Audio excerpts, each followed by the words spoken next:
Most players think they're a 10 at saucer passing, but in reality, they're operating closer to a 2. Just because the puck gets over a stick or an obstacle doesn't mean it was actually a saucer pass. A lot of those passes are knuckle pucks, flutter passes, or wounded ducks. Passes with bad technique and no control.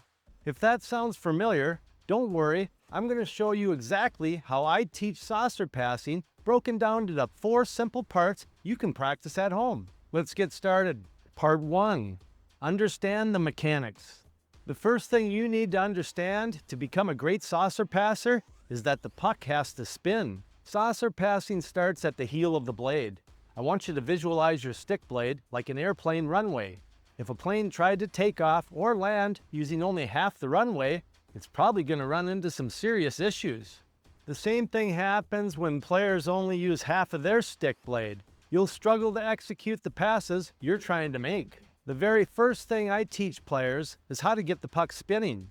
Start with the puck on your forehand side in line with your feet and position the puck at the heel of the blade. To begin, start the puck at the heel in line with your feet. Push it forward and let it roll toward the toe. Start the puck in line with your feet. Push it forward, release it from the blade for a split second, then tap the heel of the blade into the ground behind the puck. By the time the puck comes off the toe, it should already be spinning.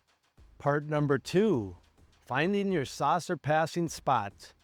Next, I'm going to introduce the setup to the saucer pass, and that starts with finding your saucer passing spot. This is the spot you want to consistently bring the puck to if you want to become a consistent saucer passer. Putting lines down on the ground like the Pitlet Pro Grid makes it crystal clear where that spot is and helps you repeat it every time. Here's how to find your spot. Begin with your stick blade on the forehand side of the body in line with your feet. Your top hand will be right next to your belly button. You're going to step forward with that inside foot a little bit. Push that top hand away from the body toward the net or wherever you're passing. Bring that heel down to the ground and voila, there's your saucer passing spot on the forehand side. Again, that's your spot and your proper body positioning. If you miss that spot, everything else breaks down. Now let's get to some passing. Part 3. Create a barrier and objective. It's no fun and not very productive to just randomly try to make saucer passes. That's why I recommend having a barrier and an objective for every pass. Here at the Minnesota Stick Skills Factory, I got a 10-foot PVC pipe setting on 2 extra sweet hand stick handling pieces secured together with a little duct tape. The objective, I just have a workout stepper that I turned over and made it into a big bowl. Put a blanket in there for a soft landing. You can also use a couple pucks to create the elevation like you see here with the smaller version. So how do you actually get good at saucer passing? Begin with a pile of pucks on the backhand side of your body. Grab one, slide it to your spot, and before it stops moving, step forward with your inside foot.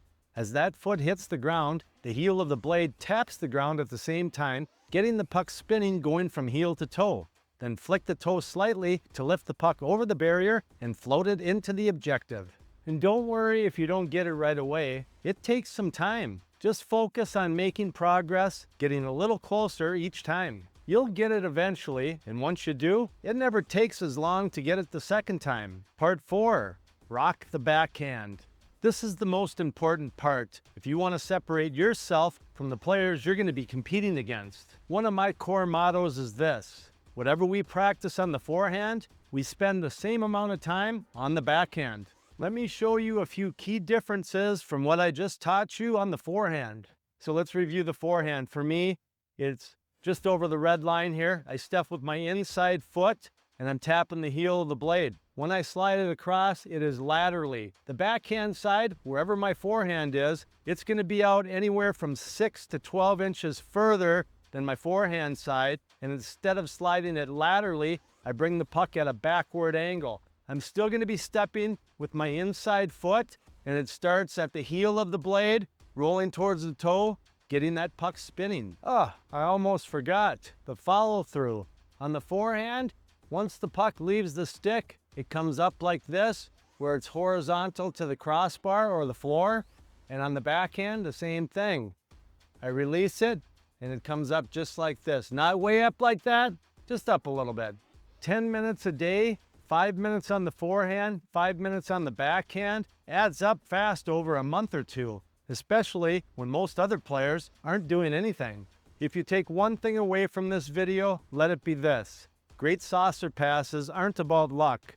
They're all about understanding mechanics, getting a few things dialed in at the start, and putting in consistent, intentional reps. Break it down into parts, practice with purpose, and spend an equal amount of time on your forehand and backhand.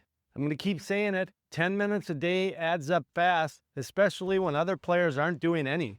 One last thing, if you want more help developing your stick skills at home, check out my 1000 plus drill program at onlinehockeytraining.com. But for now, grab your stick, get some reps in, and I'll see you in the next video.